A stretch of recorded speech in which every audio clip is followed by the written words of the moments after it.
Bienvenue au pavillon de l'Arsenal.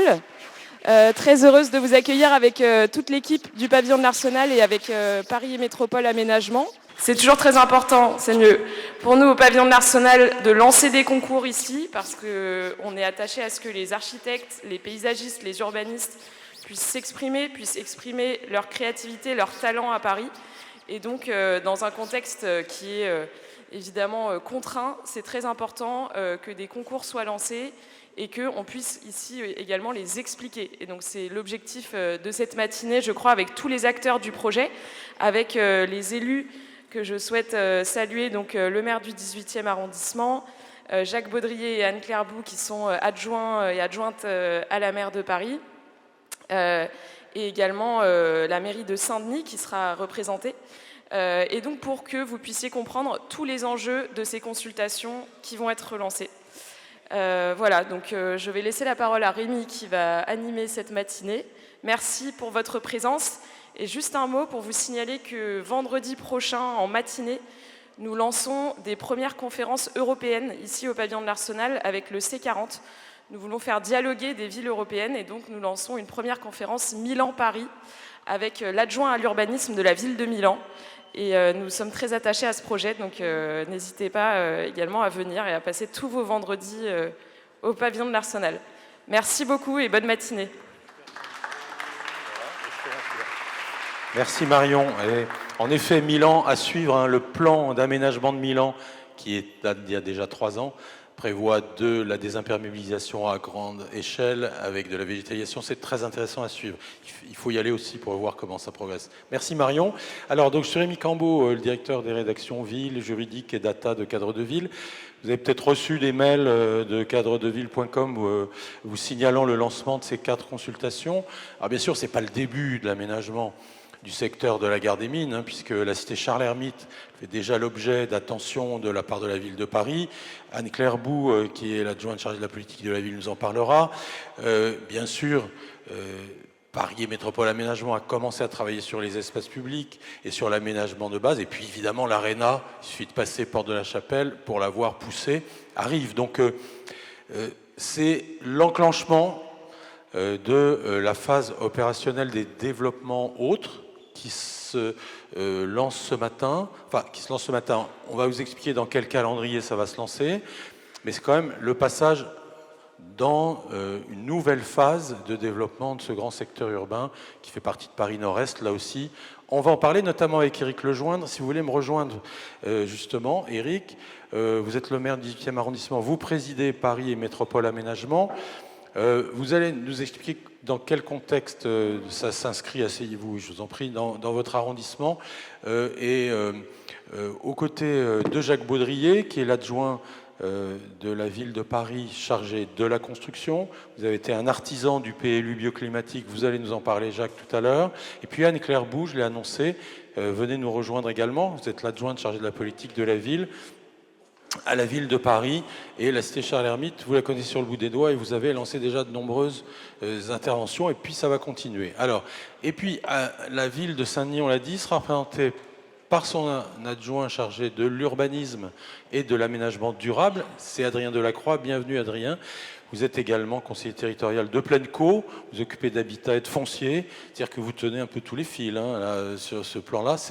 Vous allez nous dire comment les choses se connectent à la frontière entre les deux collectivités. Alors, c'est la première séquence que nous lançons. Il y en aura 2 autres. La première, elle est particulièrement importante parce qu'il y a quand même des stratégies urbaines politiques fortes qui s'expriment dans un secteur compliqué. Je ne l'ai pas dit parce qu'on ne va pas refaire l'histoire, mais cette ZAC Gare des Mines, elle devait être intercommunale au départ. Et puis, elle a été que parisienne parce que Plenco, de son côté, ne souhaitait pas commencer à travailler sur le sud de la plaine pour X raisons. Et puis si, maintenant, voilà, depuis 2 ans, les choses sont relancées. Plenco s'intéresse au sud de la plaine, Saint-Denis aussi. Et donc, la façon dont vont s'articuler les développements urbains est déterminante. C'est pour ça que vous êtes là, Adrien, vous en parlerez tout à l'heure.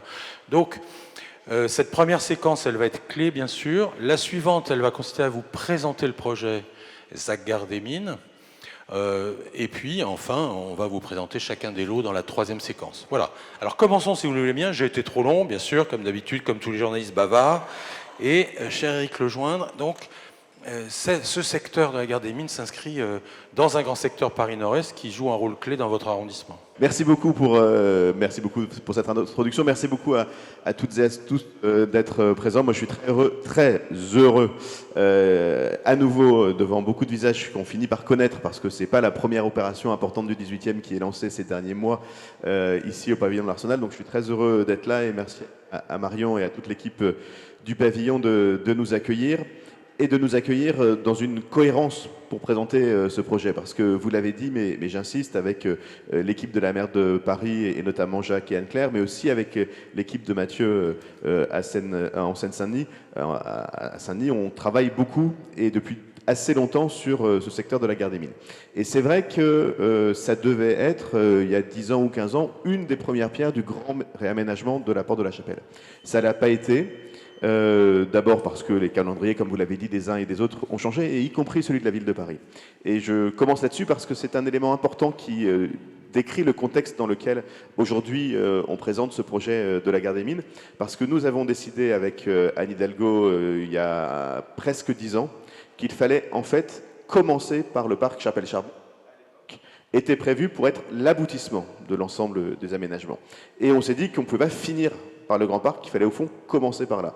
Et donc Chapelle Internationale a été lancée, finissait, et Anne et moi avons pensé que l'enjeu prioritaire, c'était de construire ce Grand Parc qui aujourd'hui fait un peu plus de 3 hectares, qui en fera assez rapidement finalement 6 et qu'on va encore continuer à essayer d'accroître dans les années qui viennent. Et donc on est aujourd'hui dans une position de présenter différemment ce projet de la gare des Mines qui a 3 enjeux centraux évidemment comme tous les projets à Paris. D'abord contribuer à adapter notre ville aux nécessités du changement climatique, et c'est un projet qui sera j'espère un grand démonstrateur écologiste. C'est un projet qui doit permettre de se loger et de se loger dans le 18e et de se loger dans des conditions dignes. Et vous l'avez dit, Paris Habitat a commencé un travail extrêmement intense de réhabilitation de l'ensemble de la cité Charles-Hermite. Et bien sûr, c'est un projet qui doit nous permettre de créer des espaces verts, des équipements publics, tout ce qui permet des commerces, tout ce qui permet de faire de ce territoire de la Porte de la Chapelle un territoire qu'on arrête de traverser et un territoire où on vient s'arrêter. Et c'était l'enjeu aussi de créer l'Arena à cet endroit-là, le premier outil qu'on a pour faire en sorte que la Porte de la Chapelle, qui, depuis la création de la gare du Nord en réalité, avait été un territoire entièrement mis au service du fonctionnement d'abord de la gare et ensuite des aménités du reste du territoire parisien, devienne un quartier où on habite, ça c'est déjà fait, ça fait très longtemps qu'il y a des gens qui habitent à la Porte de la Chapelle, mais autour duquel on se retourne, qu'on reconcentre et qui permet aux habitants actuels et aux futurs habitants d'y vivre dans de bonnes conditions. Et c'est ça l'élément essentiel pour moi, qui est un travail qui a commencé il y a longtemps. Le tramway a été inauguré il y a presque 10 ans à cet endroit-là. L'Arena, vous la voyez, le plus gros projet je crois, au deuxième plus gros projet de voirie de Paris de la mandature, a pour nous un objectif central, faire en sorte qu'on puisse habiter dans de bonnes conditions aux portes de Paris, qu'on habite à Charles-Hermite ou qu'on habite dans les futurs logements de Chapelle Internationale. Vous me dites, parce que moi je suis très bavard aussi, je suis comme un journaliste, donc s'il faut m'arrêter, il faut le faire, parce que sinon je suis parti pour 2 heures. Non, mais il faut pas, il faut dire l'essentiel. L'essentiel, c'est qu'en effet, c'est une pièce constitutive de ce nord-est parisien, et on le voit sur la projection du futur. Il y a un viaduc là qui est alors ça, c'est le Charles de Gaulle Express. Le Charles de Gaulle Express, c'est pas la plus belle pierre du réaménagement, mais c'est quand même beaucoup mieux que ça n'était. Et de fait, finalement, quand on passe à la Porte de la Chapelle, c'est un équipement qui s'inscrit de façon beaucoup plus discrète, pour parler poliment, dans son environnement, et en fait on est quand même dans une belle amélioration. Et puis c'est un projet, celui de la gare des Mines, qui ne peut pas se penser indépendamment des autres projets qui sont en cours. Le 18e, il a été marqué par toutes les tranches de la vie parisienne. Il y a beaucoup de faubouriens, un petit peu d'haussmanniens, quasiment rien dans les années 50, 60, 70. Et puis l'urbanisation du 18e a repris dans les années 90, tout simplement parce que nous étions l'arrière-gare. Et dans l'arrière-gare, F utilisait la plupart des espaces qui, depuis les 80-90, ont été rendus à la ville. Et donc ce projet, il s'inscrit dans ces projets voisins, Chapelle Internationale, Chapelle Charbon, mais aussi le Jardin des Mécanos à Ordonnaire-Poissonnier, aussi l'aménagement des terrains Hébert.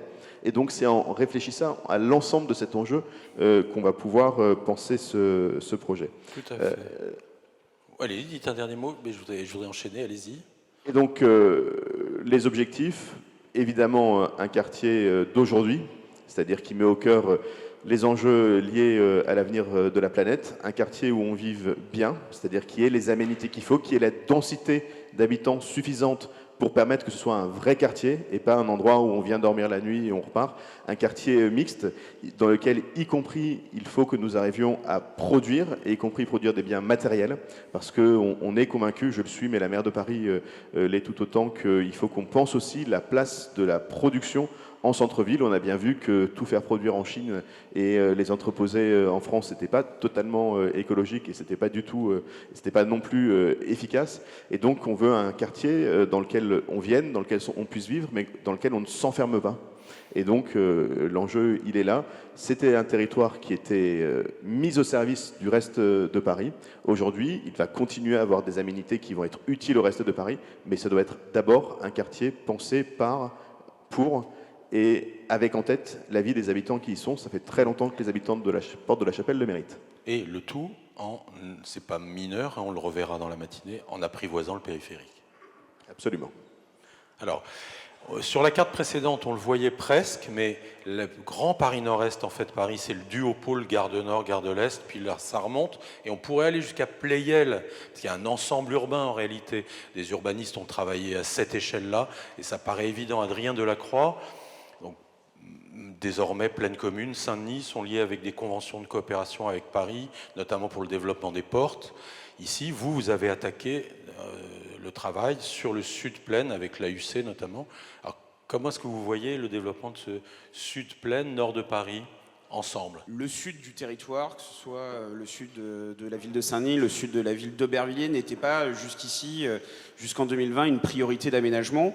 Non pas qu'il n'y avait pas de volonté à moyen ou long terme d'aménager ce secteur-là, mais les fonciers à transformer, à muter sur le territoire de pleine commune sont sans doute un peu plus nombreux même que pour la ville de Paris, et donc d'autres priorités avaient été fixées, notamment l'avancée d'opérations d'aménagement qui sont dans ce secteur-là, la ZAC Nos-Alpes Front Populaire ou la ZAC Canal, mais Mathieu Hanotin, en arrivant aux responsabilités, a souhaité travailler les 500 premiers mètres finalement et la connexion avec le reste des territoires, dont Paris, parce qu'on ne travaille pas seulement les connexions avec la ville de Paris, mais aussi avec les départements ou les communes ou les territoires limitrophes. En revanche, il y avait un véritable enjeu sur le sud du territoire, sur un secteur qui a été dédié exclusivement ou quasi exclusivement aux activités économiques et industrielles et qui finalement rajoutait une seconde barrière. Il y a la barrière du périphérique que tout le monde connaît, mais il y avait aussi cette barrière des activités économiques, plus ou moins florissantes d'ailleurs, mais qui crée une vraie fracture urbaine sur le territoire. Et donc la volonté du maire président, Mathieu Hanotin, et aussi en discussion avec la ville de Paris et notamment Éric Lejoindre, c'est de travailler ces connexions pour lier nos deux territoires en cohérence avec ce qui se passe côté Paris et ce qui se passe et ce qui doit se passer dans les années à venir côté Saint-Denis et Aubervilliers. Vous avez déjà des orientations sur le sud? Tout à fait, c'est la raison pour laquelle on a lancé les études urbaines, à laquelle l'AUC et une fabrique de la ville ont participé, pour établir un peu un plan guide à l'échelle de ce grand secteur qui va du faisceau ferroviaire nord jusqu'au canal et jusqu'à la place du Front Populaire, qui regroupe notamment et qui prend dans son périmètre d'études l'évolution du parc des EMGP, avec une volonté de diversifier les fonctions, apporter du logement, apporter de l'activité économique, apporter du commerce, et requalifier ce secteur et d'en faire une vraie liaison continue avec le territoire parisien. Avec des attentions fortes données à la qualité des espaces publics, au développement de la végétalisation, avec une armature verte qui, on le souhaite, aille, en reprenant les anciennes voies de chemin de fer, aille des cathédrales du rail jusqu'à la gare des Mines. Et puis, en ayant une attention aussi forte, évidemment, dans ce secteur-là, aux enjeux de qualité de l'air, de qualité sonore dans les logements ou dans les futurs bâtiments, et notamment sur le secteur de la Porte de la Chapelle, le long de l'avenue du Président Wilson, on a lancé une étude modèle air urbain pour aussi fixer les plans et en tout cas la manière de construire pour limiter au maximum les impacts sur la santé. C'est pour nous une attention que nous avons à Plaine Commune très forte sur ces secteurs-là qui subissent de très grandes nuisances. Et donc avec une volonté de développer 2900 logements, des équipements publics, je pense que vous avez la présentation, mais avec une volonté voilà, de redévelopper ce secteur-là et en lien avec ce que fait la ville de Paris. Comment est-ce que vous prenez, j'imagine favorablement, mais c'est quand même une complexité technique, la réflexion qui est en cours sur l'apaisement du boulevard périphérique, comme il passe à niveau à cet endroit-là, la possibilité peut-être d'y mettre un feu pour pouvoir avoir une traversée piéton. Est-ce que c'est déjà à l'ordre du jour de vos réflexions ? Alors, nos réflexions, oui, mais on est à Paris, et donc on ne se permettrait pas d'écrire les choses à la place de la ville, évidemment. Je dirais même qu'il y aurait un intérêt, puisqu'on est un peu décaissé à certains endroits, de peut-être demain avoir une passerelle qui relierait le nord du territoire, qui ferait le lien entre ce qui se passe du côté nord du périphérique avec la partie sud, pour ne pas être forcément contraint de passer par les portes de la Chapelle ou les portes d'Aubervilliers, qui serait une manière un peu de cohérence d'ouvrir ce secteur-là. Et puis voilà, un enjeu... on voit des liens sur votre plan. Hein. Tout à fait, en réflexion. Et puis la prolongation du T8 de la porte de Paris à Saint-Denis-Centre, parce que le nom peut porter un peu erreur, et jusqu'à Rosa Parks, en tout cas, il y a un vrai enjeu de développement de ce secteur-là pour le territoire, pour la traversée de la plaine Saint-Denis par un transport lourd, pour relier et connecter avec la ville de Paris. Par la rue des Fillettes, et ça, pour le coup, c'est dans les calendriers opérationnels. Oui, il n'y a plus qu'à. Oui, c'est une bonne nouvelle. Lui aussi, on l'a attendu venant du Nord et se raccordant. Alors, il ne franchira pas le périphérique, comme ça a été le projet à un moment. Il passera par la porte d'Aubervilliers, mais en tout cas, effectivement, ça sera un lien fort. Est-ce que je peux vous demander, Jacques Baudrier, d'enchaîner sur cette question parce qu'on vient d'évoquer la question du périphérique. Elle est un des sujets importants et sensibles dans le nouveau PLU bioclimatique de Paris. En tant qu'adjoint chargé de la construction, vous avez bien sûr été un artisan de l'élaboration de ce schéma, et puis en tant que membre du groupe communiste au Conseil de Paris. C'est pas le seul aspect, mais il faut le préciser ou le rappeler, les consultations qui sont lancées, comme tout permis de construire aujourd'hui déposé par tout pétitionnaire à la ville de Paris, doit appliquer par anticipation le futur PLU bioclimatique, dont on ne saurait que trop conseiller la lecture passionnante, parce qu'il est rédigé de façon assez compréhensible, j'ose le dire en tant qu'observateur, et il est copieux, mais complexe, mais compréhensible. Voilà. Donc, ce secteur de Paris fait l'objet notamment d'une partie de l'OAP Paris Nord-Est, mais il est évidemment concerné par l'OAP Construction Neuve, qui est directement dans vos attributions, et puis de façon plus globale, il va falloir se conformer aux prescriptions du PLU bioclimatique. Oui, tout à fait, et il est même emblématique, et son évolution récente est emblématique de la démarche qu'on a eue avec Emmanuel Grégoire. On en a parlé très longuement, Anne-Claire aussi, dans cette négociation du PLU qui a été très fructueuse depuis 1 an. Parce que ce projet, il a été conçu dans le mandat précédent. Moi, j'étais en charge du renouvellement urbain. C'est maintenant Anne-Claire qui l'est dans ce mandat. Donc, on avait beaucoup travaillé avec Jean-Louis Missica et Eric. Et donc, il y a un projet qui était tout à fait satisfaisant. Une des 4 grandes opérations de renouvellement urbain de Paris qui était portée. Mais dans ce mandat, dans le cadre de la dynamique du PLU, on a cherché à le retravailler, à le revoir. Et c'est ça qui est vraiment emblématique. Parce qu'il était, c'est un projet équilibré entre le logement, les équipements publics, la végétalisation et l'activité économique. Et on a un peu distendu cet équilibre, on l'a décalé à l'échelle de ce qu'a fait le PLU pour tout Paris. Parce que voilà, ce qu'on a travaillé, c'est qu'on n'a rien lâché, on n'a pas enlevé un seul mètre carré de construction de logements ni d'équipements publics, et ils sont nombreux.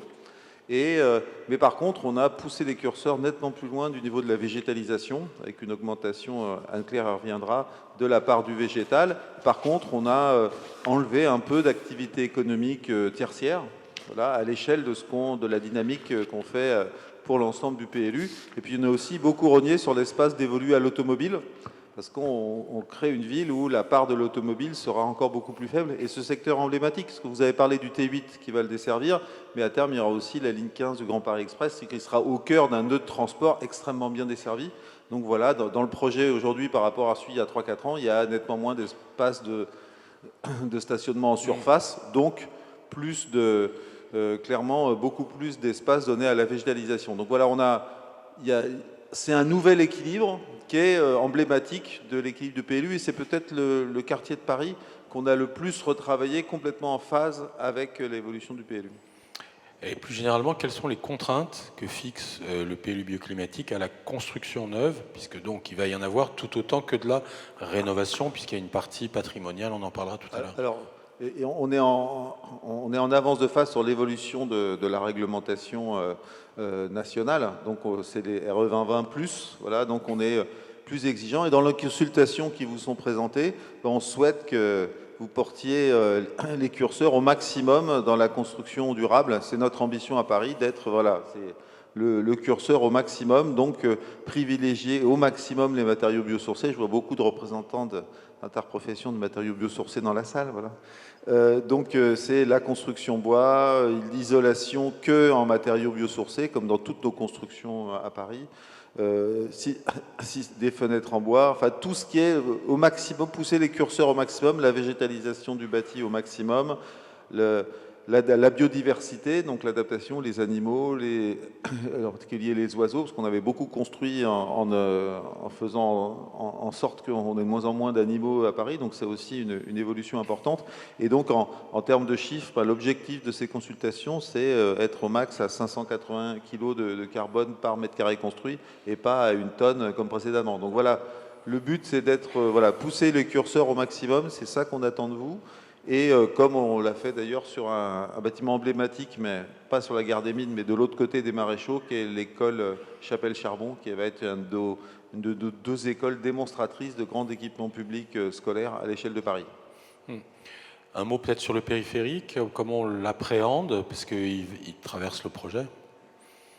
Comme vous l'avez dit, c'est l'endroit de Paris où il est de terme à niveau, où ça sera le plus facile à terme d'établir un passage. Voilà, c'est au niveau juste un peu à l'ouest de la porte d'Aubervilliers. Donc tout le projet est conçu en fonction de cette dynamique à terme, espérons-le, le plus rapidement possible. Oui, c'est ce qui justifiera, vous allez le voir, mais vous le savez peut-être déjà, le principe de réversibilité de certains bâtiments qui pourraient devenir du logement ensuite. Anne-Claire Bou, un mot sur le fait que, je le disais tout à l'heure en commençant, il y a déjà des habitants dans ce quartier. La cité Charles-Hermite est une cité importante des HBM de Paris. Il y a une intervention de long terme, vous l'avez évoqué à l'instant Jacques Baudrier. C'est vous, Anne-Claire, qui reprenez cette délégation de la politique de la ville maintenant. Alors, c'est une partie du quartier, il va falloir complètement l'intégrer à ce que sera le quartier ensuite. Oui. Bonjour à toutes et à tous. Je pense que c'est le point intéressant de ce projet. Souvent, on a tendance à repartir sur des terrains libres et construire toute une ville. Et là, la particularité de ce projet, c'est d'avoir une cité déjà existante et de construire la ville avec cette cité et de transformer la ville. Et on a vraiment travaillé, alors comme l'a dit mon collègue Jacques Baudrier, ça fait un moment que ce projet est lancé et le monde change, et donc on doit aussi en tant qu'élu avoir entre guillemets l'agilité de faire évoluer le projet sans retarder le calendrier, donc c'est pas toujours facile. Mais en effet, avec cette démarche de PLU bioclimatique, c'est vraiment ce triptyque de climat, social et service public qu'on doit réussir à faire fonctionner ensemble. Et donc c'est vraiment toute la démarche qu'on a essayé de mettre en œuvre sur ce projet. Et du coup, sur la cité Charles-L'Hermite, donc des logements HBM, donc forcément, il y a toute la question de la précarité énergétique et un plan climat a été lancé pour pouvoir faire la rénovation et donc à la fois réduire l'impact sur le climat, mais aussi réduire les factures d'électricité des ménages. Et on le sait, dans le contexte actuel, depuis 1 an, c'est indispensable, avec un nouvel enjeu qu'il va falloir prendre en compte, c'est les bouts énergétiques, donc pour faire face aux vagues de chaleur l'été. Donc tous ces enjeux d'un point de vue logement, tout en améliorant aussi du confort dans les logements. Ensuite, la question du climat, ça se traduit aussi par la végétalisation et le fait que, alors on le voyait un peu, on le voit là, une cité qui est vraiment, on va dire, enfermée sur elle-même avec des formes de bâtiments. Et tout l'enjeu, c'est aussi, au milieu de cette cité, de pouvoir créer une traversée végétalisée, à la fois pour renforcer la végétalisation de ce quartier, mais aussi pour créer du flux, puisque vous avez l'école qui est juste derrière, sur lequel on est en train de travailler, et on lance les travaux sur l'école, notamment la réalisation du deuxième cours Oasis. Dès maintenant, l'idée, c'est aussi de montrer aux habitants que ça commence à bouger, parce que ces projets, ils sont longs, ils sont très longs, et donc l'objectif, c'est aussi de montrer des facteurs pour montrer aux habitants que le quartier bouge.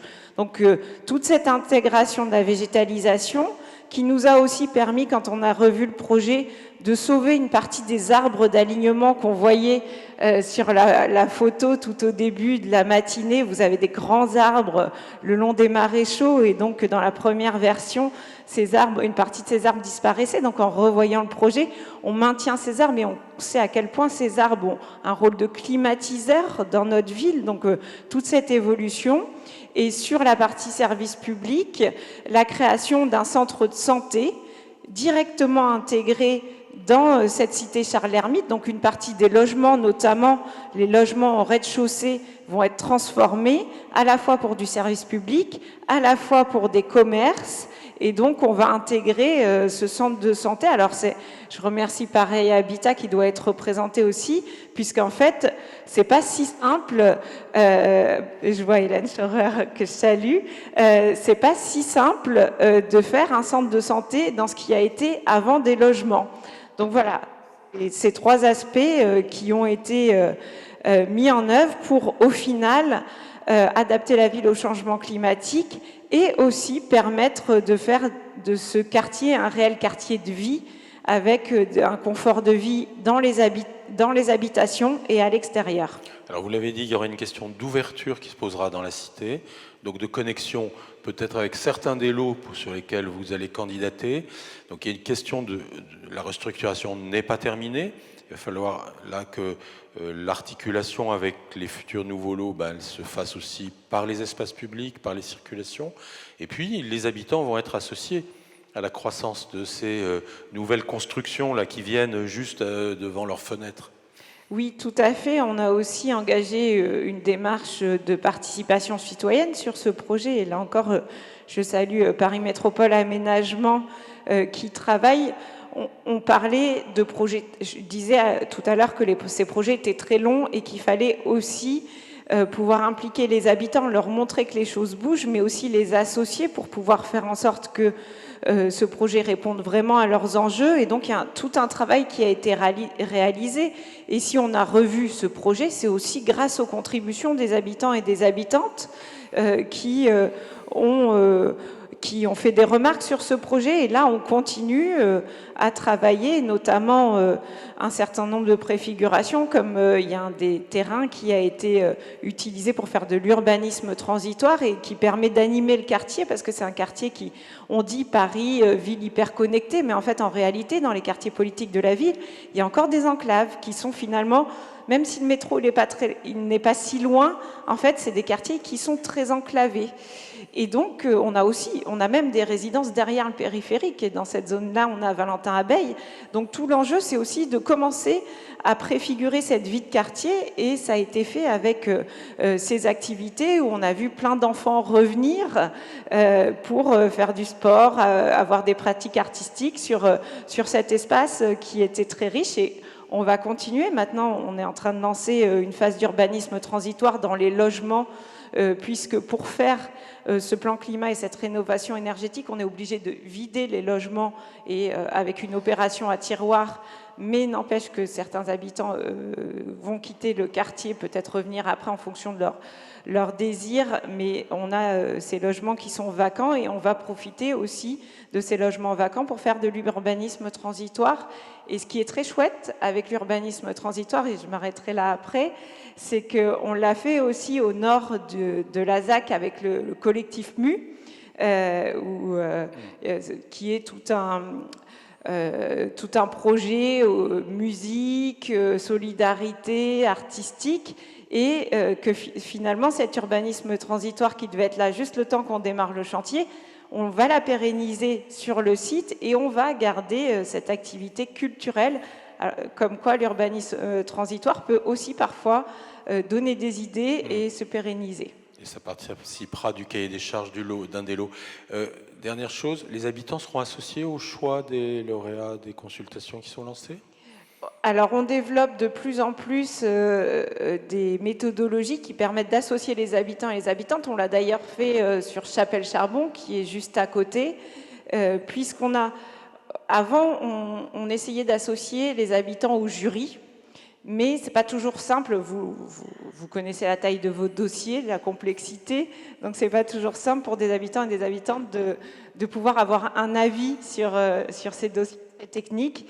Donc maintenant, on met en place des ateliers en amont des jurys pour pouvoir les faire monter en compétences et nous être dans une forme de transparence. Et on sait que dans la société actuelle, c'est aussi avec parfois des tests complotistes, mais on nous dit pas tout, mais en fait on gaspille l'argent public. Donc là aussi, c'est un exercice de transparence qui permet de créer de la confiance, d'impliquer les habitants et les habitantes et quand même avoir leur avis, c'est assez important parce que parfois, même si on a des expertises, l'expertise des habitants, ça peut nous permettre d'éviter des petites erreurs et de dysfonctionnement de certains quartiers. Donc moi, je trouve que, entre guillemets, cette intelligence collective, elle est très intéressante pour faire vraiment des quartiers qui vont pouvoir satisfaire tout le monde. Merci Anne-Claire. On a déjà pris un petit peu de retard, même si on n'avait pas commencé exactement à l'heure. Je vous propose qu'on enchaîne sur les plans masse, la démarche des concepteurs. Je vous remercie beaucoup, madame, messieurs les élus. Et puis, donc, nous allons maintenant rentrer dans le projet de quartier lui-même, de la ZAC Gare des Mines, avec Sylvie Borst, la directrice générale de Paris et Métropole Aménagement. Sylvie, venez, je vous en prie, asseyez-vous. Et puis, avec l'équipe de maîtrise d'œuvre d'urbanisme du quartier, son mandataire Michel Desvignes, du bureau Michel Desvignes Paysage. Michel, rejoignez-nous s'il vous plaît. Et puis Fabienne Boudon, de l'agence Particules, oui, bien sûr. Mais vous avez travaillé longtemps avec Finn Geipel, c'est pour ça que Lynn me vient tout de suite à l'esprit. Vous êtes dans l'équipe avec eux, bien sûr, tout en ayant votre agence. Alors, Sylvie, on vient de dire toute une série de choses, c'était un cadrage un peu général. Rentrons maintenant dans la construction du plan masse sur lequel vous travaillez et dans la façon dont vous allez essayer d'articuler les logiques qu'on a évoquées rapidement. L'Arena, la cité Charles-Hermite, les nouveaux espaces publics, le dernier transitoire, le nord, le sud du quartier, le périphérique. Voilà, comment on met tout ça ensemble. Merci d'être aussi nombreux dans la salle, c'est impressionnant, ça fait plaisir. Donc en effet, peut-être je laisserai tout à l'heure la parole à Michel Desvignes et à Fabienne Boudon qui ont été présentés, qui vous parleront des enjeux ou des attendus en termes de paysage et d'architecture. Mais avant cela, je me propose de vous présenter la programmation de cette ZAC Gare des Mines. En termes de programmation, alors on voit ici sur la diapo affichée la taille déjà de la ZAC Gare des Mines, hein, d'une ZAC d'une vingtaine d'hectares, qui va de la porte d'Aubervilliers à la porte de la Chapelle, et qui va du boulevard des Maréchaux au sud jusqu'aux limites des communes de Saint-Denis et d'Aubervilliers au nord. Et donc de part et d'autre du périphérique, on est encore sur Paris. Donc c'est vraiment tout l'ensemble de cette zone qui fait l'objet de notre projet. On a parlé également de l'ARENA. L'ARENA qui sert un peu de locomotive pour enfin entrer dans la phase opérationnelle. Et donc on va pouvoir aujourd'hui, c'est l'objet de la rencontre, comment lancer des bâtis pour l'aménagement. Alors, on a un programme mixte, hein, c'est l'objet du projet, c'est aussi de veiller à une mixité sociale, une mixité économique et un désenclavement de l'ensemble du territoire, comme ça a déjà été précisé. Donc on a un programme mixte entre logement, activités, équipement public, que je vais pouvoir vous détailler. Donc on voit ici sur la diapo en jaune les programmes de logement spécifiques sur la diapo, en rouge tout ce qui est logements familiaux, et puis en bleu les activités notamment activités productives. Donc au niveau de la répartition, on a en termes de logements sociaux, on est à 35%. On a 43% d'accession en BRS, donc en bail réel solidaire, et 22% de logements libres sur la ZAC. Voilà, donc on voit ici un petit peu tout l'agencement des différents programmes. On aura également donc des commerces et des activités dans tous les pieds d'immeubles de l'ensemble des lots bâtis. Et puis un programme très riche en termes d'équipements publics. Donc les équipements publics, Anne-Claire l'a précisé, sont construits sous le signe notamment de la santé et du sport.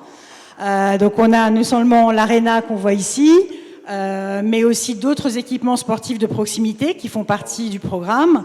Dans le prolongement de l'ARENA, vous voyez sur la diapo les terrains de sport, les terrains extérieurs. On aura 2 gymnases au sein de l'ARENA qui seront dédiés à la vie locale, aux associations de quartier. On aura aussi d'autres équipements sportifs spécifiques, notamment 3 salles de sport, également dans le programme de la ZAC.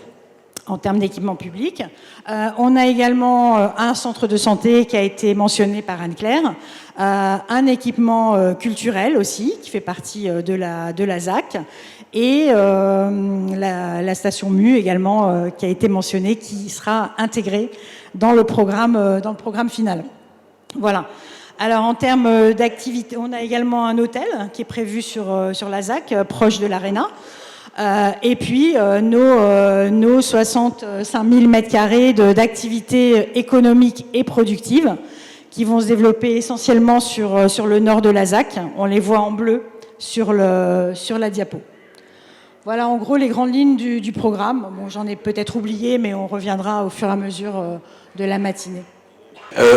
À noter, c'est que les lots qui sont lancés, donc au sud et au nord, ont des fonctions urbaines spécifiques. Vous pouvez peut-être en dire rapidement un mot. Au sud, ils vont être en fait le lien entre la cité Charles Herbit et l'ARENA à travers les espaces publics qui se dessinent déjà, comme on va le voir. Au nord, ils vont représenter l'accroche, je dirais, du projet sur la porte d'Aubervilliers, donc des fonctions différentes entre les 2 lots nord, les 2 lots sud. C'est ça, tout à fait. Donc au nord, en effet, on est plus sur de l'activité productive. Donc c'est ça qu'on veut essayer de conserver dans Paris, de garder, de pérenniser dans Paris de l'activité, mais de production, pas du commerce, là, qui effectivement fait partie du programme, mais qui est un peu moins original à l'échelle du projet. Et puis sur la partie sud, on est là sur la jonction en termes de domaine sportif, d'urbanisme favorable à la santé, qu'on va également lancer ces lots-là aujourd'hui, ces jours-ci. Voilà. Alors c'est vrai que la composante santé est quand même très importante, tant en termes d'équipement public, j'en ai parlé, mais aussi en termes de logement. de qualité des logements, qualité sanitaire des logements. On sera très attentif non seulement aux matériaux, comme l'a dit Jacques tout à l'heure, mais aussi à l'agencement des logements, l'agencement des locaux. Voilà, pour avoir vraiment un point très fort sur le volet sanitaire du projet. En tout cas, donc une grande distinction, la partie nord, la partie sud, d'un point de vue urbain, on n'est pas du tout dans les mêmes attentes, ni dans la même fonction, je dirais, constructive. Alors on peut peut-être rentrer un peu plus en détail avec vous, Michel. Je voulais peut-être juste... oui, je vous en prie, Sylvie, allez-y. La parole à Michel et à Fabienne. Effectivement, présenter, mais noter oui. que nous sommes accompagnés, PMA, sur ce projet par une équipe de maîtrise d'œuvre formidable et pluridisciplinaire, avec donc Michel Desvignes qui est le mandataire de l'équipe de maîtrise d'œuvre urbaine, avec donc les agences Liline et Particules et Fabienne qui est présente, et puis également avec le bureau d'études Ingérop et avec une fabrique de la ville qui est présent aussi dans la salle que j'ai croisée tout à l'heure. Voilà, donc vraiment, et puis quelques experts aussi en termes d'écologie urbaine.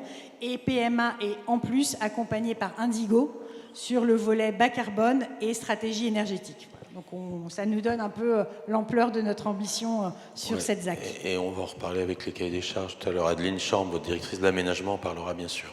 Alors Michel, la structure végétale, vous êtes mandataire de l'équipe de maîtrise d'œuvre, c'est notamment pour cette raison. La structure végétale est un des fondamentaux du projet. C'est une esquisse qui est tout à fait déterminante pour ce projet. Alors c'est évidemment c'est une esquisse, mais c'est pratiquement le recollement. Vous m'entendez ? C'est le recollement de toute une série de grands projets qui ont été évoqués précédemment. Et elle est déterminante parce que d'abord, on doit souligner que c'était relativement inenvisageable il y a quelques dizaines d'années. Au fond, il y a une évolution plutôt réjouissante et on se rend compte qu'à très grande échelle, dans ce nord de Paris, est en train de se constituer une trame paysagère improbable et tout à fait nécessaire aujourd'hui, on en est convaincu. Alors, c'est déterminant parce qu'évidemment, ça oblige à une écriture tout à fait spécifique, singulière, et même à des choix de composition qui d'ailleurs ont évolué par rapport à ceux de notre prédécesseur François Leclerc. Alors justement, il s'agit, là j'en parle très sommairement, d'abord d'une très grande présence arborée évidemment. Je vais détailler les différents composants de cette structure, mais surtout, un choix a été fait qui est très important, c'est celui, vous voyez, il y a cet espace-là, qui, hormis un équipement d'assez faible hauteur, qui est un espace de glisse, est un espace d'un seul tenant de 5 hectares tout à fait non construit. Ce sont des terrains de sport principalement, et un parc, et des promenades. Et ça a été un choix nouveau, résolu, de garder d'un seul tenant le plus grand vide possible dans ce quartier, qui s'ajoute naturellement à la porte de la Chapelle et au périphérique. Avoir ces grands espaces le long du périphérique nous a semblé très important. Et évidemment, précédemment, d'autres visions existaient qui consistaient à utiliser des bâtiments comme barrières phoniques, par exemple, comme on le connaît tout le long du périphérique. Levez un petit peu plus le micro, Michel. Je lève le micro. Alors, c'est important puisque ça concerne certains des lots qui vont vous être montrés aujourd'hui.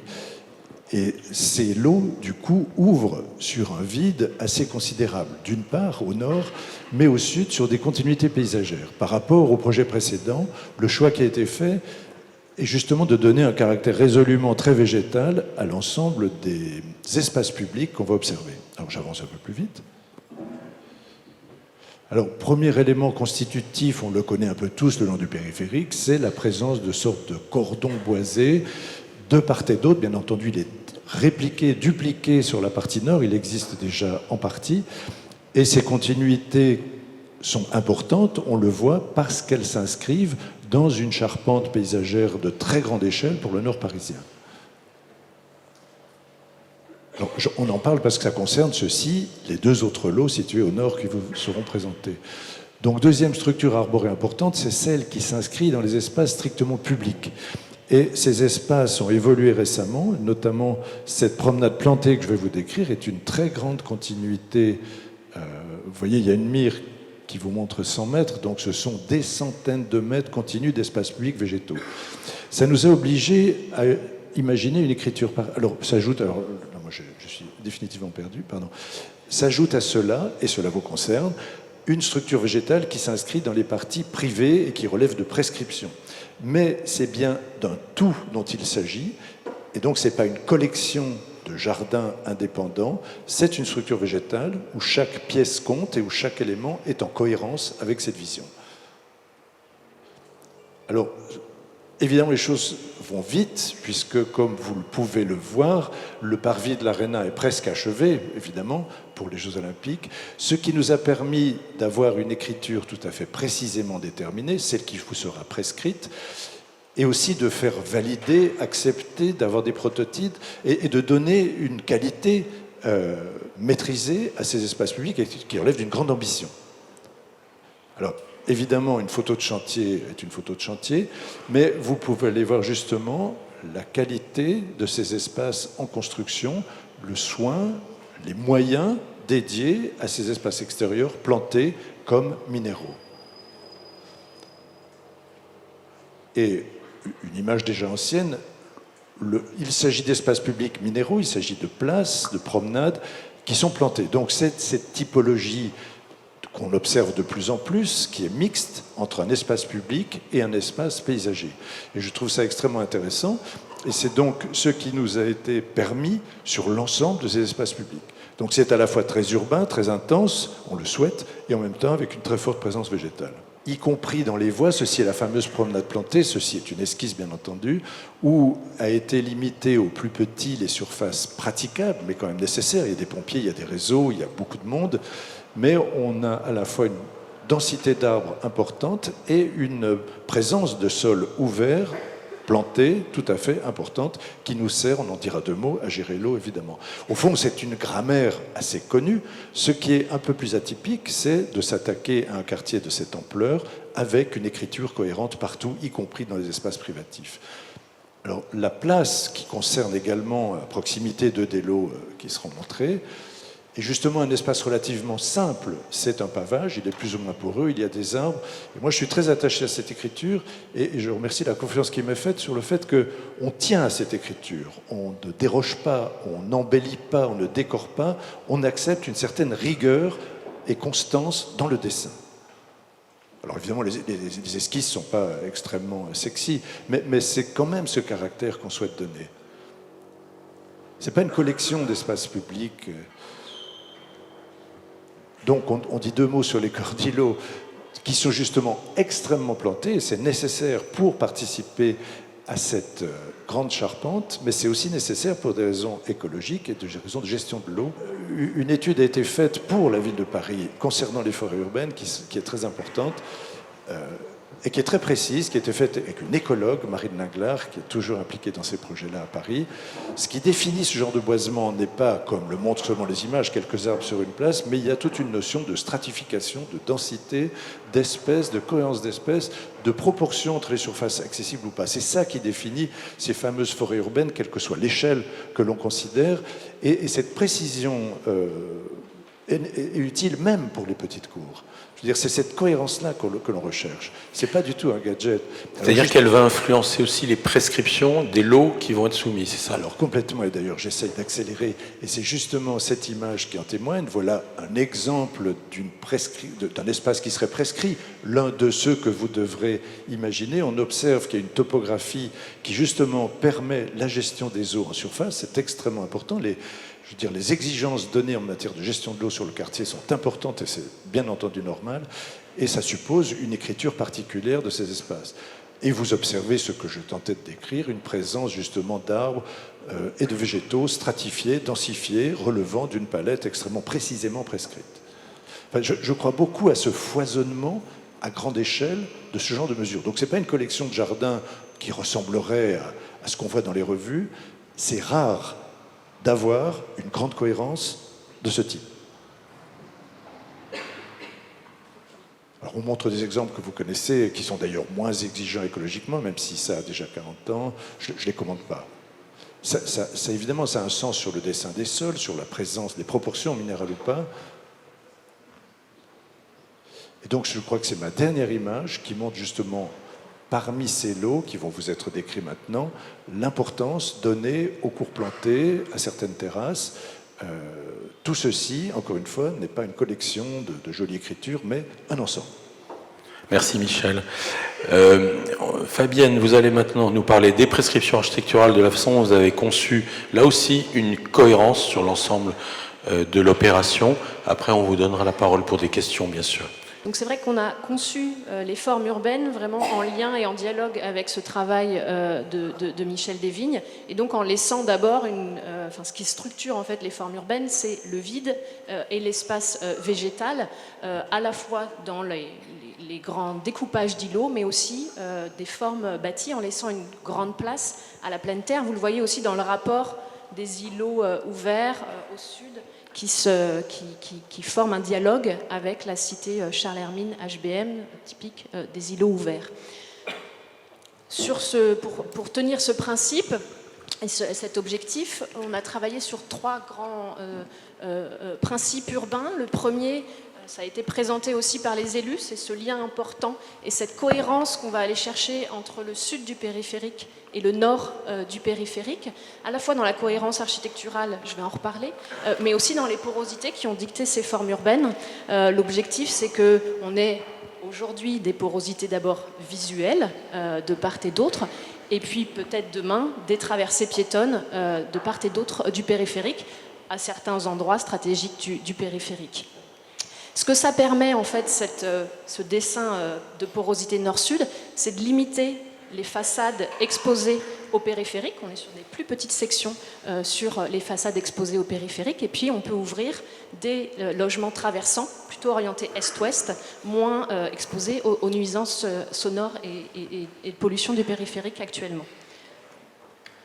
Le deuxième grand principe, c'est aussi pour anticiper la transformation du périphérique, c'est le double adressage. C'est-à-dire qu'on a souhaité, et on vous demande aussi dans les prescriptions, d'avoir pas une façade avant et une façade arrière, mais plutôt des façades nobles, si je peux reprendre un langage parisien, sur à la fois les adressages plus urbains sur les boulevards et sur les promenades plantées. Ça va être important, et puis voilà, tenir aussi une certaine rigueur dans le dessin du paysage, pareil sur la constitution des lots, tout en étant ouvert au dialogue, une certaine tenue des îlots, et donc ne pas, le socle est à l'alignement des parcelles, et le corps du bâtiment tombe aussi à l'aplomb, et on n'autorise pas les saillies sur cet espace public. Le troisième grand principe, c'est la question du confort. Là, je vais me permettre une toute petite digression, honneur à l'équipe Linnéo, une petite digression dans la langue allemande. Quand on parle de confort en allemand, on dit Gemütlichkeit, qui a à la fois ce double, à la fois l'idée d'une ambiance chaleureuse, donc confortable, et donc qui a rapport à une intériorité, mais à la fois à la convivialité. Ça rentre dans le terme de confort dans la langue allemande. Et c'est important de le noter parce que là, on a travaillé vraiment sur cette question-là, en tenant la finesse des bâtiments pour permettre des logements traversants, en bleu, ou à minima double orienté pour l'ensemble des logements.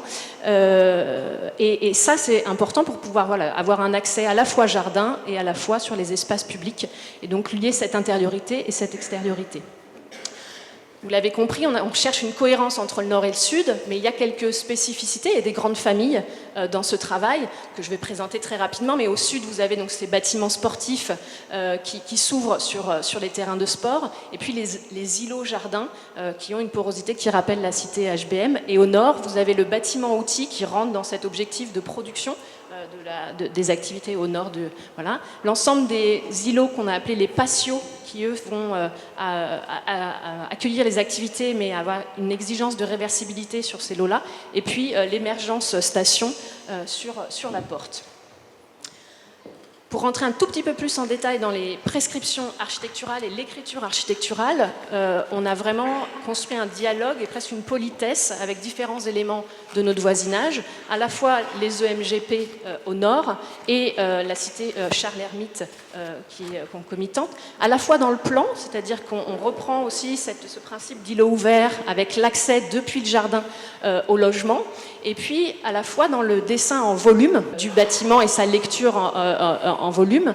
On s'est inscrit dans cette ce langage de la tripartition qui reprend l'écriture architecturale à la fois des HBM et qu'on va retrouver aussi dans les EMGP. Et donc cette tripartition elle est composée d'un socle qui forme le rapport à la ville qu'on va vouloir vraiment en rappel de si ça pointe, voilà, des cités HBM qui intègrent dans ce dessin de socle un rez-de-chaussée et un R+1. On va le souhaiter assez minéral, dans une prescription plutôt minérale de ce socle pour l'ancrer et soigner ses soubassements et ses rapports au paysage. On va avoir donc la deuxième partie, la question du corps du bâtiment, là où on va être un rapport un peu en dialogue avec le travail savant des HBM, de retrait, de saillie, etc., avec une recherche d'épaisseur entre la première et la deuxième peau du bâtiment. Et puis en haut, le couronnement, qu'on va souhaiter plus léger, plus le rapport au sol et le rapport au lointain. Et le dernier élément que je souhaitais vous présenter, c'est cette question de la réversibilité qu'on a donc sur les lots au nord.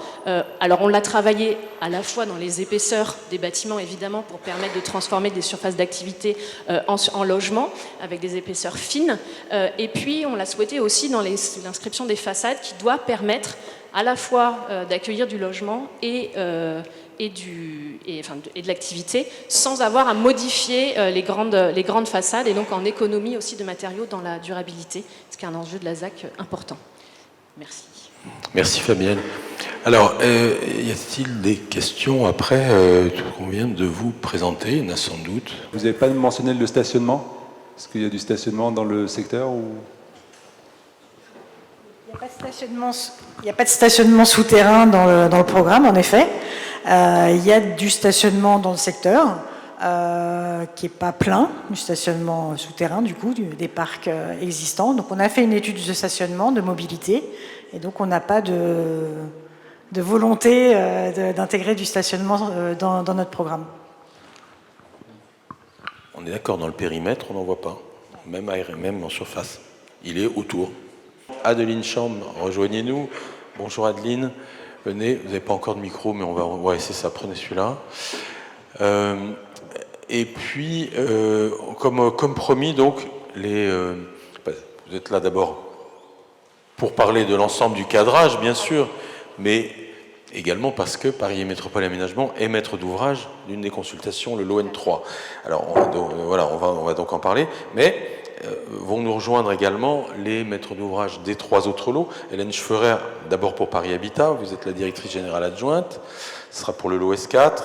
Hervé Fontaine, ICF La Sablière, vous êtes le directeur du développement pour le lot S5, S4, S5, je ne me trompe pas. Et puis Daniel Schneider, de la RIVP, vous êtes le directeur de la construction et du développement, et vous nous parlerez de la programmation du lot N4. Alors Adeline, d'abord, j'ai dit rapidement un mot sur la spécificité, je dirais, dans l'inscription urbaine dans le projet des lots nord et sud. Qu'est-ce qu'on peut en dire d'autre? Donc on vous a parlé du projet dans son ensemble, et là moi je vais vous parler de cette première phase du projet qui sont nos premiers programmes neufs. Comme on vous l'a dit, il y a l'Arena qui est en construction, la Cité Charles-Hermite avec la désignation des premiers maîtres d'œuvre qui a eu lieu, et là c'est le lancement de nos 4 premiers lots, 4 premiers programmes. Ces 4 premiers programmes, ils représentent 40 000 m² en surface. Voilà. Après, ce qui est important, c'est qu'à l'image du projet dans son ensemble, il représente une grande mixité de programmes, avec 500 nouveaux habitants qui vont arriver dans cette première phase, des habitants très divers, puisqu'on aura du logement étudiant, du foyer de jeunes travailleurs, un foyer pour des personnes en situation de handicap et des familles qui occupent du BRS. Donc ça, c'est la première partie. Ensuite, on va avoir beaucoup de salariés qui vont arriver dans cette première phase, puisqu'on a un programme d'activité économique qui va être majeur, on va en parler. Et enfin, des usagers très divers, puisqu'on a un équipement sportif et la pérennisation de la station MU. Donc ça, c'est en termes de programme. Au niveau urbain, comme vous le disiez, il y a vraiment 2 secteurs. Il y a le secteur sud et le secteur nord. Sur le secteur sud, donc, je ne vais pas parler des ambitions globales, on en a pas parlé, les qualités de chacun des programmes, les maîtres d'ouvrage en parleront, mais c'est vrai que sur le secteur sud, on a d'une part le développement de ces 2 premiers lots, S4 et S5, qui vont être le long de cette promenade plantée que vous a présentée Michel Desvignes, en faisant le lien entre l'Arena et la place Charles-Hermite, et donc qui vont être dans cette situation très particulière qui donne à la fois sur cet espace public de quartier et sur ces grands terrains de sport, avec deux accroches très différentes, avec S4 côté Arena et S5 côté place Charles-Hermite. Ça, c'est pour le sud, qui vont participer vraiment à une des étapes du désenclavement de la cité Charles-Hermite dans son ensemble. Et ensuite, il y a le nord, très différent, avec une accroche là sur la porte d'Aubervilliers, avec cette nouvelle centralité qui va faire écho au 19M qui existe, qui a ouvert, qu'on vous invite à aller visiter, l'arrivée du T8, les élus en ont parlé, et tous les développements de pleine commune. Donc voilà, on a vraiment deux secteurs très différents et deux enjeux très différents. Et peut-être pour le Nord, quand même le dire tout de suite, cet enjeu bien sûr du boulevard périphérique, comment on se protège des nuisances à court terme et comment en même temps on n'opère pas l'ouverture sur le boulevard périphérique une fois qu'il aura muté. On peut signaler au passage que l'opération conserve une forme de densité qui se traduit par une dérogation au futur PLU bioclimatique, mais c'est inscrit dans l'OAP Paris Nord-Est, c'est l'autorisation de monter à 50 mètres. Vous savez que nulle part ailleurs dans Paris, sauf une ou deux exceptions dans d'autres grandes opérations, nulle part on a le droit de monter au-dessus de 37 mètres avec le nouveau PLU bioclimatique. Donc là, on garde cette densité d'origine. Oui. Tout à fait, dans le cadre du projet et des accords politiques. Donc cette grande mixité, elle va impliquer pour vous, maître d'œuvre, des enjeux d'imbrication forts. On va vous en parler, chaque programme est vraiment un mélange de programmes. Et effectivement, une émergence sur la porte d'Aubervilliers à 50 mètres. C'était un souhait sur ce programme, cet espace particulier de la porte d'Aubervilliers, d'avoir une émergence à 50 mètres qu'on retrouvera dans les programmes au sud, mais pas dans les consultations qui sont lancées aujourd'hui. Oui, pas tout de suite. Il y a d'autres émergences à 50 mètres qui viendront par la suite. Mais là, on est quoi? Vous dites qu'on est à l'horizon 2030, là Lancement, non, plutôt l'année prochaine ou l'année suivante. D'accord. Très bien. Alors, enchaînons, s'il vous plaît, avec Hélène Schferrer. Paris Habitat lance, lui, le lot S4. Oui, tout à fait. Bon, d'abord, bonjour à tous. Alors, on le voit avant qu'on enchaîne, il est là, voilà, sur la gauche, c'est le lot de gauche en jaune, le S4. Oui, tout à fait. Donc oui, S4, juste aussi pour préciser que ce lot se fera en co-maîtrise d'ouvrage avec ma voisine, Paris Métropole Aménagement, puisqu'il y a aussi, c'est un mix de programmes entre équipements sportifs, et on aura plus en détail tout à l'heure, et puis bien sûr le logement spécifique. Je ne veux surtout pas revenir spécifique, pardon, vous avez dit spécifique, alors tout sera du logement social. Logement spécifique, ça veut dire de l'hébergement ou dédié à des publics spécifiques comme des jeunes, comme des étudiants, voilà, tout ce qui ne rentre pas dans le logement familial classiquement. Voilà. Donc on est vraiment sur du spécifique. Je ne vais pas rappeler tout ce qui a été dit précédemment par les élus, par Anne-Claire Bousse, sur l'objectif prioritaire pour Paris Habitat, ça a été quand même déjà de travailler sur la cité Charles-Hermite, 1300 logements. Juste pour vous dire, donc là, les premières phases sont lancées, sont en étude, avec des équipes importantes d'architectes qui y travaillent pour désenclaver cette cité qui vivait un peu comme un îlot isolé entre Porte d'Aubervilliers et Porte de la Chapelle, où les conditions de vie étaient pas tout à fait simples. On voit quand même qu'elles ont largement progressé depuis quelques temps. Et donc là, aujourd'hui, notre priorité, c'est comment adapter cette cité des années 30 en l'adaptant aux enjeux climatiques, Anne-Claire Bousse l'a dit, mais aussi aux enjeux en termes de qualité d'usage. C'est des logements souvent, on va dire, qui ne répondent plus aux attentes et aux normes actuelles. Donc il y a des vrais enjeux, et puis des enjeux aussi pour Paris Habitat d'accompagner les habitants. Voilà, c'est aussi, ils ont vécu un peu reclus, un peu en dehors de la ville, parce que la situation géographique malheureusement a coupé des fois des liens. Donc il y a un vrai travail de proximité qui est fait, et on entend aussi du coup faire un peu évoluer, je pense, la gestion locative. Un vrai enjeu aussi pour, je vais pas revenir sur les porosités qui a été citée, la nécessité de raccrocher aussi cet îlot entre Chapelle-Charbon, entre la partie maintenant plus au nord, le périphérique, donc de recréer des porosités. Il y aura, la disparition de quelques équipements désuets, mais on va remettre, comme l'a dit Anne-Claire Bousse, un centre de santé au cœur de la cité. Et surtout, on va s'offrir un peu le luxe, je le dis à Paris, alors qu'il y a des milliers de demandeurs, de supprimer des logements au rez-de-chaussée, voire dans certains cas au premier étage, pour redynamiser, recréer des locaux d'activité, des locaux de commerce, pour aussi que Charles-Hermite soit un lieu ouvert aux habitants actuels, mais aussi aux futurs habitants et créer vraiment de vrais liens. Du Des reste liens du aussi quartier. qu'on entend par rapport à la mixité sociale dans le programme de Charles Hermite, puisqu'on va créer du logement étudiant, pour créer il y a 1300 logements quand même. Hein, voilà. Donc on va dédier à peu près, il y aura une centaine de nouveaux étudiants qui seront accueillis au sein de la résidence Charles Hermite en transformation des logements locatifs. Et puis au regard de la population aujourd'hui de nos habitants, du vieillissement, hein, et la volonté aussi d'un grand nombre de rester sur site, de créer quelques logements inclusifs. Et on verra comment justement le LOS 4 fera écho avec Charles Hermite, puisque par exemple pour le logement étudiant, on entend réellement que ce soit le Crous qui va gérer ces logements étudiants, on n'a pas vocation à les gérer. Il y a une mutualisation pratiquement entre les lots, futurs lots étudiants qui vont être créés, ceux qu'on va créer nous au sein de Charles Hermite avec le même gestionnaire. Donc je pense qu'il y a un des vrais enjeux pour vous les architectes aussi de travailler en mutualisant, en échangeant avec les autres architectes qui auront des lots pour gagner des surfaces, enfin voilà, faire aussi que les liens se créent entre les nouveaux programmes et cette cité Charles Hermite. Donc S4, je vais essayer de faire vite, hein. C'est 5200 m² de logements spécifiques, du logement étudiant, donc entre 80 et 90 logements, le logement bien sûr autonome, hein, comme on le fait tous aujourd'hui depuis quand même quelques décennies, en logements totalement autonomes qui seront gérés par le Crous, donc financés en logements sociaux, donc accessibles à des étudiants boursiers, et on sait combien à Paris il est délicat de pouvoir se loger quand on est étudiant. Un programme aussi en lien avec Charles Hermite, moi je fais toujours des passerelles entre les différents programmes de Paris Habitat et des bailleurs sociaux, c'est du logement inclusif, donc c'est comment adapter des logements au vieillissement ou au handicap de personnes avec un accompagnement. C'est pas un EHPAD, c'est pas une résidence-service, c'est juste un endroit où on peut vieillir ou vivre son handicap de manière un peu sereine et en étant dans la ville. Donc pareil sur Charles Hermite, donc là aussi il y a sans doute des liens à faire. Et puis un projet, alors peut-être vous paraître un peu naïf, mais moi je suis très très heureuse de faire ce projet.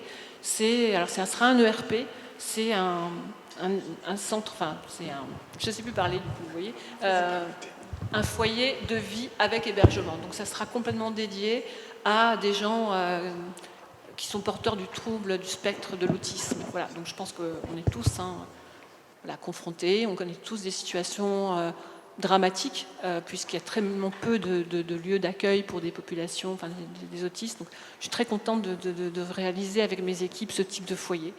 Alors bien sûr, ça va être compliqué, c'est un ERP, c'est comment faire qu'on fasse un lieu. Alors tout à l'heure, quelqu'un parlait de mots allemands. Alors chez moi, on dit Heimlich, c'est confortable aussi, et ça a ce côté très très humain. Donc c'est comment on fait ces foyers, des lieux de vie qui ne sont pas des hôpitaux, mais qu'on intègre aussi comme les contraintes de certains usages. Et donc il y aura un travail, je pense, important avec le futur gestionnaire et vous, les architectes, sur comment on arrive à faire que ces lieux ne soient pas des hôpitaux, mais soient juste des lieux de vie où il y a une vraie sérénité. Et puis il y a un vrai travail, je pense, sur la mutualisation des espaces communs. Paris est une ville déjà construite. On sait bien qu'il faut qu'on arrive tous à mutualiser les lieux. Donc c'est comment le logement étudiant, avec les besoins en espace commun, vont venir échanger, travailler avec l'habitat inclusif, mais aussi, et je l'espère, l'opérateur qui nous sera désigné pour gérer le foyer de vie aura aussi à cœur de travailler avec nous tous pour ouvrir ces lieux. Je pense que c'est important. Et puis comment ces bâtiments, avec 3 programmes, vont venir s'articuler au-dessus du socle. Le socle, donc c'est PMA, c'est les équipements sportifs, on va faire ça tous ensemble, qui va accueillir 3 salles de sport, dojo, danse et boxe. Voilà. Plus avec une vraie priorité qui est la livraison des vestiaires pour les terrains de foot qui sont derrière et puis bien sûr des locaux pour le personnel de la DGS. Voilà. Donc un projet mixte avec des flux à organiser, avec des gens qui vont se croiser, très très différents, et où j'espère qu'on arrivera collectivement à faire que ce socle aussi, qui va être haut, il va avoir 7 mètres, c'est ça Adeline, puisse aussi contribuer à la porosité entre la rue douce, les espaces arrière, comment aussi tout ce travail de paysage va venir s'articuler, et que moi j'espère que l'équipement sportif soit aussi quelque chose d'un peu transparent, un peu poreux, pour les futurs habitants, résidents, et puis pour les passants, et puis les gens de Charles Hermite. Voilà, donc un enjeu fort, un projet ambitieux, avec des vrais sujets techniques, il ne faut pas s'en cacher. Des sujets aussi, moi je suis un peu obnubilée par ça, mais la sécurité incendie, on a un ERP au-dessus d'un autre ERP, donc on va devoir être vigilant. Et puis voilà, moi je dis toujours, il faut qu'on puisse travailler avec vous, et puis les futurs gestionnaires sur ces envies partagées, et d'y croire. Moi je crois vraiment que la mixité, que des lieux communs, quand ils ont une vraie qualité, ça peut fonctionner, c'est pas chacun chez soi. Et il y aura aussi, on l'a vu sur le plan masse tout à l'heure, nos bâtiments implantés, de logements implantés sur ce socle qui vont générer sans doute un grand espace. Donc c'est quoi cette terrasse, c'est quoi ce jardin, c'est quoi ces espaces aussi qui vont s'ouvrir sur les terrains de football. Voilà. Donc je trouve que c'est un projet généreux, très spécifique mais très généreux, qui je pense manque des fois au sein des villes, mais de manière générale, je ne dis pas qu'à Paris.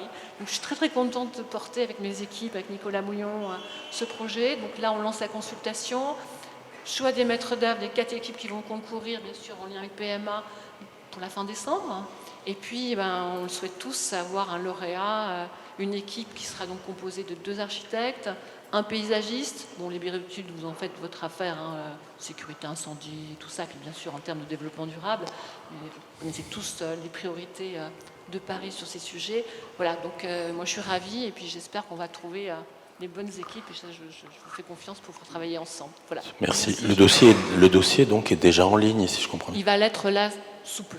Mais oui, la semaine prochaine. Ah bah oui, bien sûr. Pendant le congrès HLM, où on se reverra. reverra. Oui, avant de partir au congrès HLM, tout à fait. Très bien. Merci beaucoup, Hélène Schwerer. Alors, le lot voisin, Hervé Fontaine, comment est-ce qu'il est programmé? Bien. Merci Hélène, parce que tout ce qui a été dit me permet de rebondir. Déjà, profiter de ce micro pour remercier les équipes de Paris Métropole Aménagement qui nous font le plaisir de nous faire une place à l'intérieur de cette opération. La SNCF est largement en creux derrière la mutation de Paris Grand Est, et on est ravis de prolonger nos interventions directes et indirectes à l'intérieur de ce grand secteur d'aménagement. Alors ici, pour ne parler que de cet îlot sportif, parce que c'est un peu la thématique, on est sur le lot S5. Alors on est au Levant finalement, on est sur la partie la plus à l'est, au droit de la place Charles-Hermite, sur un ensemble donc immobilier à édifier dans un contexte qui est assez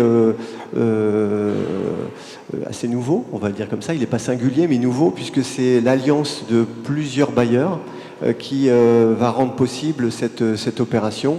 Alors à l'intérieur de laquelle on va combiner une résidence pour étudiants.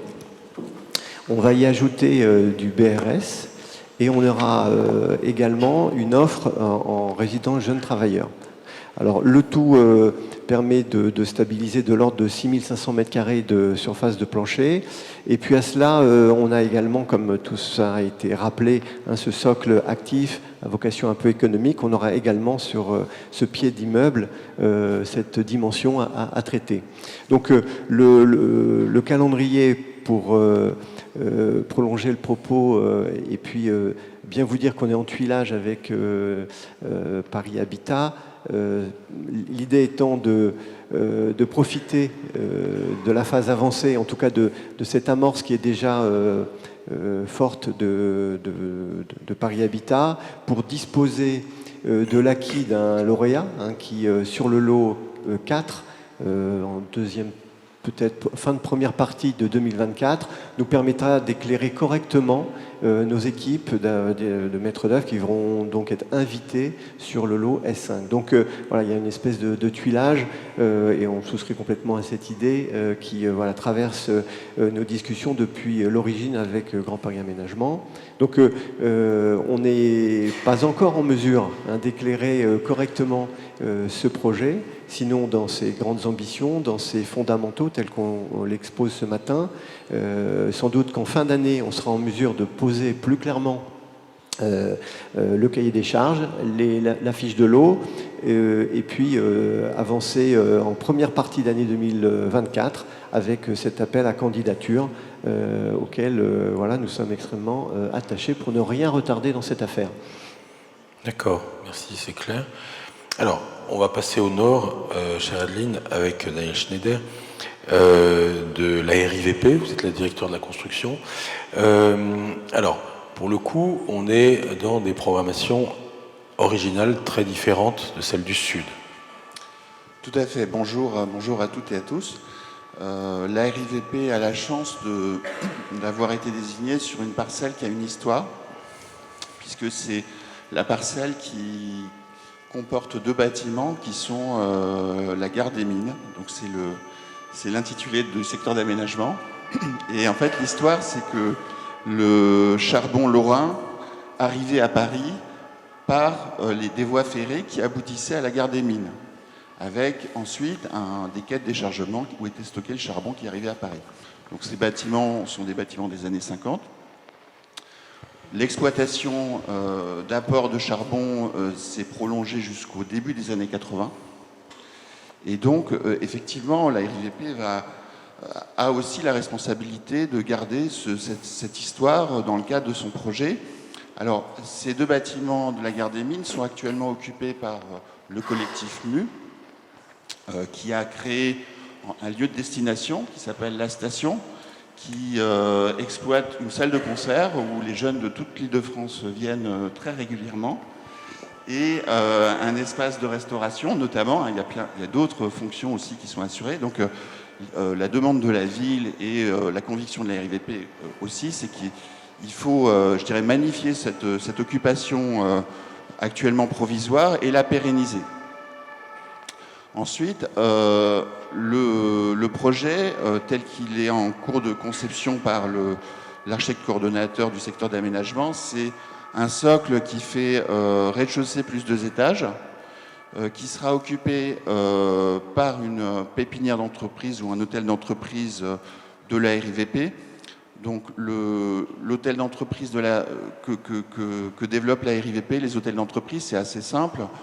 Le concept, c'est des petits lots qui font entre 50 et 150 mètres carrés pour des entreprises innovantes et des entreprises productives, avec un loyer qui est 20% en dessous du prix de marché. Voilà, donc c'est assez simple. Mais ça veut dire qu'il faut malgré tout avoir certaines caractéristiques pour les bâtiments qui sont construits. C'est d'une part avoir une charge d'exploitation qui est importante, qui est plus importante que pour un immeuble de bureau. Et c'est vrai que c'est un enjeu du projet dans la mesure où le projet doit être aussi une référence en termes de bilan carbone. Donc probablement la construction bois sera attendue, notamment, hein, pas seulement, mais attendue. Et donc il faut trouver le moyen, en promouvant probablement la construction bois, d'arriver à ces charges d'exploitation qui sont plus importantes que sur un programme classique. Ensuite, dans ce socle rez-de-chaussée plus 2 étages, s'insèrent aussi des surfaces qui sont destinées au collectif MU et qui ont vocation à compléter l'exploitation actuelle dans les 2 bâtiments existants pour développer un projet culturel d'une plus grande ampleur. Et donc ça, c'est un enjeu très important du projet.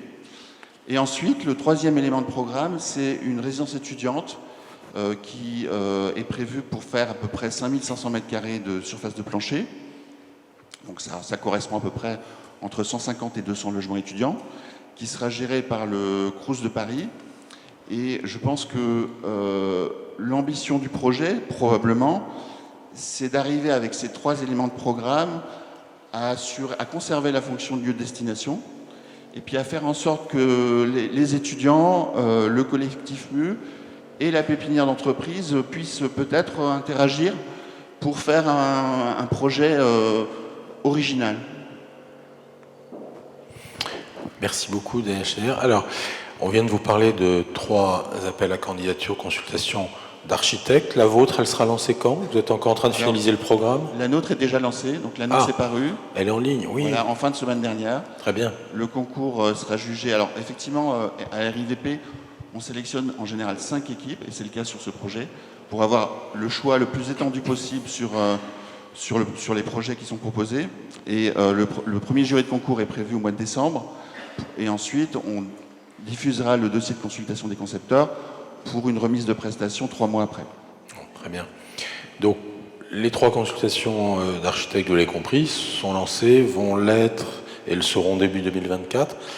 Mais alors, le lot dont Paris Métropole Aménagement est maître d'ouvrage, Adeline, est, lui, d'une nature tout à fait différente, et c'est un appel à conception-réalisation que vous lancez ? Non, c'est une consultation de charge foncière. De charge foncière. Charge foncière, on va en parler. Une consultation promoteur-architecte. Je vais peut-être d'abord vous parler du programme et puis après je vous parlerai de la consultation. Donc effectivement, le programme est assez différent par rapport aux autres puisque donc on est sur un programme d'activité économique. C'est un programme de 15 000 m², donc c'est un programme important. Avec des enjeux, les élus en ont parlé, de développer un programme d'activité productive avec clairement un enjeu d'ancrage de ce programme d'activité économique au regard de la transition écologique d'une part, mais aussi au regard de son ancrage dans le quartier, dans le territoire. On vous l'a décrit assez largement et c'était aussi l'objectif. Et donc avec nécessairement une pluralité de programmes au sein de ces 15 000 m². Au niveau urbain et architectural, le sujet est clairement de dire comment on peut développer des programmes d'activité économique où les usagers, les futurs salariés trouvent aussi un confort tel qu'on l'a décrit pour les habitants, mais comment on fait face aux nouvelles manières de travailler. Un programme qui soit démonstrateur de cette ville durable et qui a traité 2 particularités. La présence du périphérique, on en a parlé, mais ce sera particulièrement prégnant sur ce programme-là, avec la question de la flexibilité de ce bâtiment, comment on développe un programme qui permette au bâtiment de développer plusieurs vies, et y compris d'avoir une possibilité de réversibilité en logement. On l'a vu, les développements côté pleine commune, les élus l'ont décrit, sont importants, avec des programmations d'habitat, de parcs. Et on veut pouvoir, dans le futur, ne pas avoir à démolir ce bâtiment et laisser une vie, plusieurs vies à ce bâtiment. Donc ce sera clairement un des enjeux de la consultation. Sur la consultation en tant que telle, donc on l'a mis au point avec la ville. C'est Mathieu Peltre et Delphine Jolivet qui la pilotent au sein de PMA.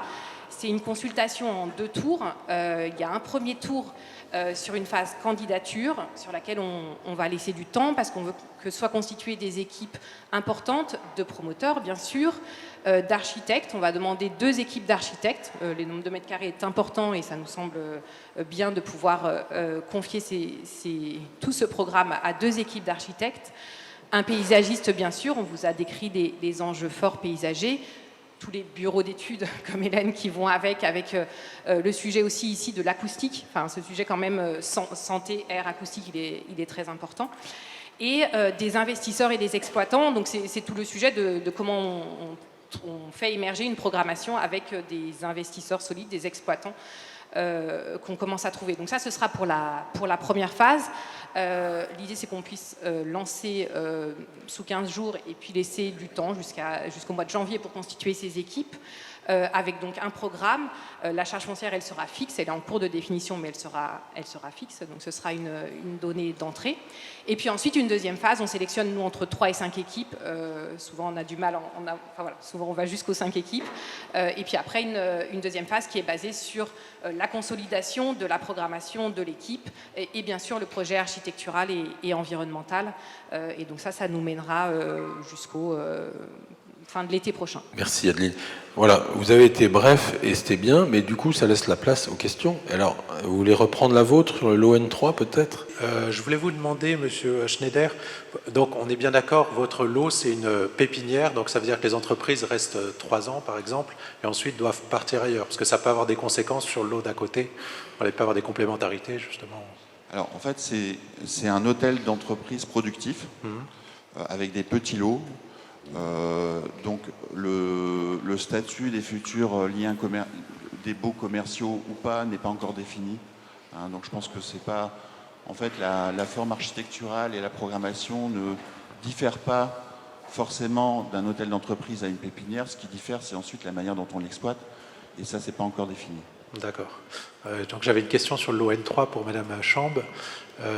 Ce que j'ai vu dans le plan masse, dans la deuxième partie de la présentation, qu'on parlait de socle productif avec des activités économiques, mais Est-ce qu'il y a des activités, est-ce que c'est un hôtel d'activités en gros verticales, ou est-ce qu'il y a des activités productives en socle et puis des choses un peu plus tertiaires en haut, pour clarifier ça? Alors oui, en effet, et j'ai pas parlé du rez-de-chaussée. Alors l'objectif, c'est vraiment d'avoir sur l'ensemble du programme, sur les 15 000 m², de l'activité économique productive. Alors après, voilà, on sait que 15 000 m², c'est beaucoup, donc il y aura sans doute une pluralité de programmes, et ça, voilà, c'est aussi pour ça qu'on fait cette consultation, parce qu'on n'a pas toutes les réponses. En revanche, ce qui est important, c'est que la future rue Marteau, donc qui fera le lien entre la porte de la Chapelle et puis Valentin-Abeille, on le voit, elle donne aujourd'hui sur les EMGP côté pleine commune, elle donnera demain sur un futur quartier, et donc la question de l'animation de ce socle et de la manière dont on donne à voir ces activités productives, elle est importante, et donc ce sera aussi clairement un des enjeux de la consultation, donc avec forcément des choses un peu différentes à rez-de-chaussée entre ce qu'on donne à voir, la manière dont on anime, même si on sait qu'on est dans un secteur qui est dans un premier temps, une première phase sur la porte et que le reste n'est pas encore développé, et ce qui se passe après dans les étages, mais le souhait n'est pas de développer du bureau en blanc, si c'est ça la question. Ok, merci. Bonjour, Corentin Berger, Atelier Berger Mila. Alors, on a entendu que pour le lot S4 et le lot N3, et je crois que c'est aussi le cas pour le lot N4, vous demandiez des équipes d'architectes. Donc c'est génial pour nous qui sommes une jeune agence, ça nous permet d'éventuellement participer à des projets aussi ambitieux et puis en travaillant en s'associant avec des grandes agences.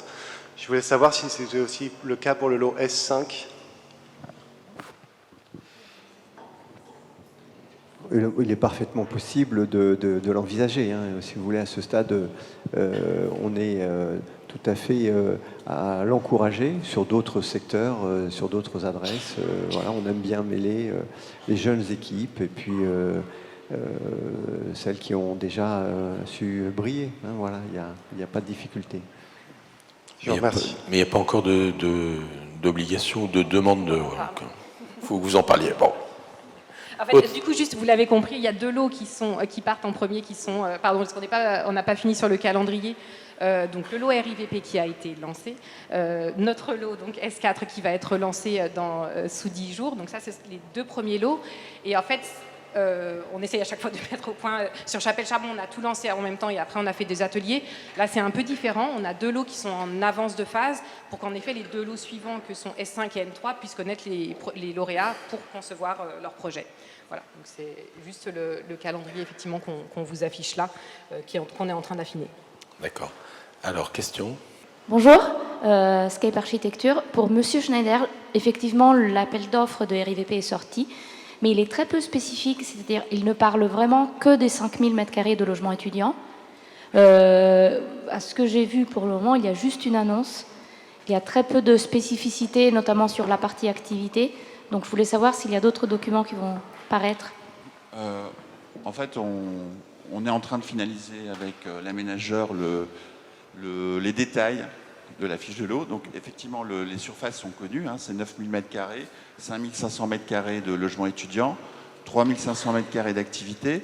Dans ces 3500 m² d'activité, il y a une part pour le collectif MU, et il y a environ 2500 m² d'hôtels d'entreprise tels que je l'ai décrit. Donc je dirais que c'est un petit hôtel d'entreprise. Et peut-être l'intérêt du projet, c'est de faire en sorte qu'il interagisse avec son environnement. Merci. Et peut-être vérifier bien que vous avez tout, parce que donc il y a un APC, puis il y a une note programmatique qui a été jointe et qui décrit bien les différents programmes dont on a parlé, même si effectivement c'est pas encore le cahier de prescription urbaine qui arrivera plus tard, mais il y a quand même une note programmatique importante qui décrit le programme de la station, les logements étudiants, l'activité productive. Donc une autre petite question sur le lot N3 pour Madame Chambre. Je crois qu'il y a 16 000 m², il me semble, d'activité à peu près. Les surfaces, ça va aussi dépendre de la hauteur sous dalle, de la présence d'une rampe ou pas. Enfin, est-ce qu'il y a une certaine flexibilité sur le nombre de mètres carrés ou c'est voilà, un objectif, une cible vraiment précise à atteindre? Alors, il y a en effet 15 000 m². Alors, la charge foncière va être fixe, mais du coup, on ne peut pas tout faire varier non plus. Donc, non, ce sera quand même un objectif. Après, on est en train de faire les faisabilités précises, donc il y aura peut-être une petite fourchette pour effectivement permettre... alors, nous, on essaye d'anticiper les hauteurs spécifiques, mais effectivement, s'il y a un programme qui appelle des hauteurs particulières, on s'adaptera, mais l'ordre de grandeur, c'est quand même 15 000 et c'est quand même ce qu'on va viser. On va vous remercier tous les quatre. Je pense que la matinée a permis d'avoir une vision assez claire de tout ce qui se profile. C'est riche, c'est complexe, c'est phasé dans le temps. Merci.